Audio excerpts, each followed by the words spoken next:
मेरे पूज्य बाबूजी के एक मित्र हैं, पिताजी तो मेरे नहीं रहे अभी, लेकिन वो अभी हैं। शरीर से बंगाली हैं, नाम है केजी गोस्वामी। आज भी हैं वो, शादी उदी नहीं किए हैं, बाल ब्रह्मचारी हैं। जीवन में आज तक कभी पांव में जूता चप्पल नहीं पहना उन्होंने।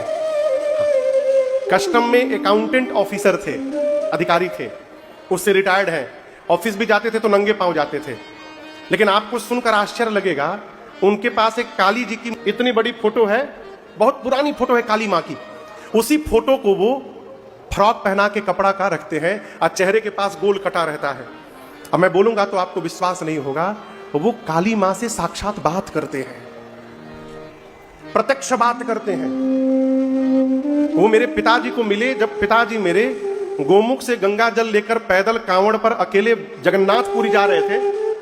उस समय वो गोमुख से रामेश्वरम जा रहे थे। तो रास्ते में एक जगह पिताजी को कांवड़ दिखाई पड़ा वृक्ष के नीचे, और कांवड़ पर बंगाली में लिखा हुआ था। तो पिताजी समझ गए कलकत्ता के हैं। पिताजी बैठ गए। वो जब सो के जगे तो परिचय हुआ। वहां से लोग साथ में चलने लगे। तो वो चलते चलते अचानक पिताजी से बोले कि तिवारी, मां बोलचे आमी हॉर्लिक्स खाबो। तो वो बोले कि मां बोली हॉर्लिक्स पीना है। अब पिताजी बोले मां बोली है, हमको तो सुनाई नहीं दिया मां बोली है।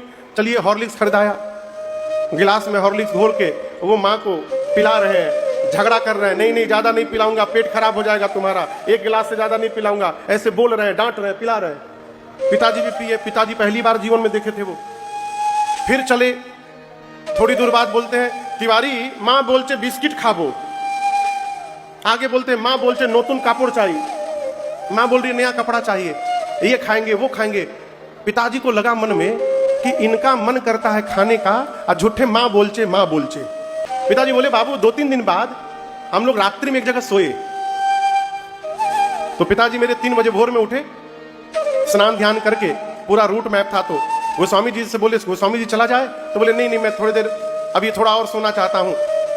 पिताजी बोले ठीक है मैं चलता हूं, इतने किलोमीटर बाद दोपहर में विश्राम किया जाएगा, वहीं भोजन प्रसादी की व्यवस्था करता हूं मैं। तब तक गोस्वामी जी उठ के बोले अच्छा रुको मैं भी चलता हूं। तो जैसे गोस्वामी जी उठे, पिताजी को आवाज सुनाई दी केवल पहली बार। क्या आवाज निकला? बंगाली में आवाज आया, घूमे पर खतरा है। घूमे पर मैंने सो जाओ, अभी खतरा है, मत जाओ आगे। अब पिताजी का तो पूरा शरीर सुन्न हो गया। गोस्वामी जी बोले तिवारी मां बोल रही है कि आगे खतरा है, तुम भी मत जाओ आज। इतना बोल के वो सो गए। अब पिताजी तो बैठ गए स्तब्ध होके वहीं पर। अब बाबूजी बताए बाबू आधी घंटा नहीं बिता होगा, उसके बाद वो तूफान आया वहां पर और वो बारिश कि हम लोग 4 दिन वहीं फंसे रह गए, आगे नहीं बढ़ पाए।